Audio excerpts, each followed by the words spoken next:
Boys, gentlemen, thank you Hello. thank you for coming out.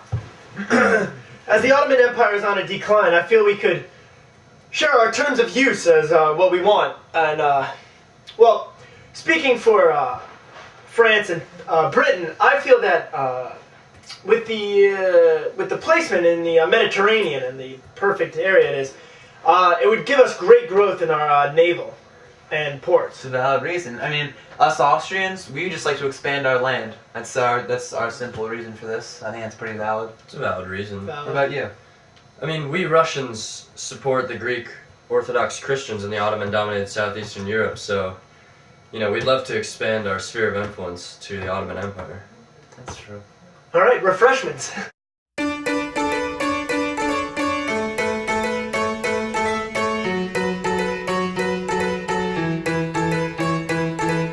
We cut the legs off of our pants, threw our shoes into the ocean, sit back and wave through the daylight, sit back and wave through the daylight, slip and slide on subway grades, these shoes are poor man's ice skates, fall through like change in the daylight, fall through like change in the daylight, I miss ya, the lines in my road.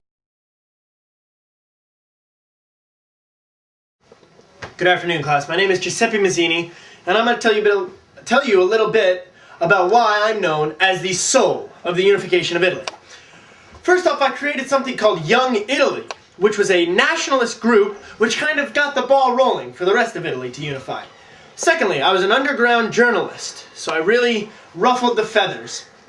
Third, I created something called the Duties of Man, which stated that every man in Italy has the duty to God and the duty of his country. And finally, that leads to my fourth point, which was Risorgimento, which means resurgence. And I felt that Italy needed to become what it once was, the Roman Empire, the power of the world. Hello, class. My name is Giuseppe Garibaldi, and I was known as the sword of the Italian unification. I was an Italian patriot, and I also supported Giuseppe Mazzini, who you saw earlier.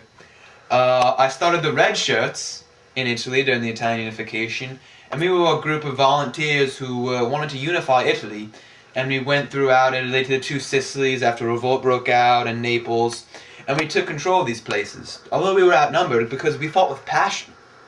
We were very passionate people about Italian unification. And as we were going up the Italian peninsula, taking over places and coming in when the revolts broke out, we were about to march on Rome and take over Rome.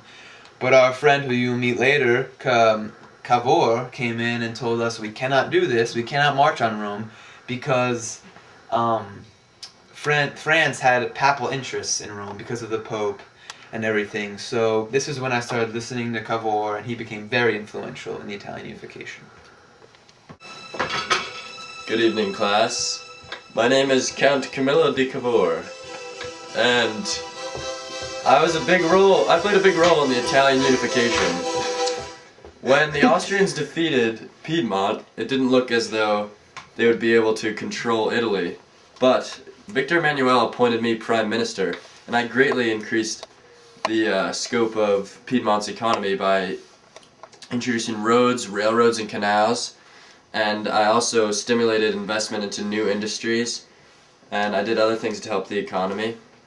And while I knew that Piedmont would not be able to unite Italy by itself because we'd have to face the Austrian army, which is obviously much bigger and stronger, so I decided to team up with Napoleon III. And we agreed that if he helped me annex many northern Italian states, then I would give him Nice and Savoy if we beat Austria. So then he agreed to this, but then after the French defeated the Austrians in Magenta and Solferino, Napoleon backed out because he knew that the Austrians would be tough to defeat. So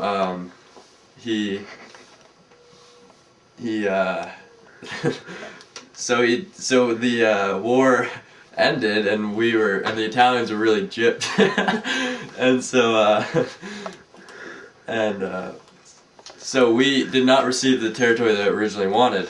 But national nationalist plebiscites guaranteed us that soon we would have these states that we wanted, which really turned in our favor.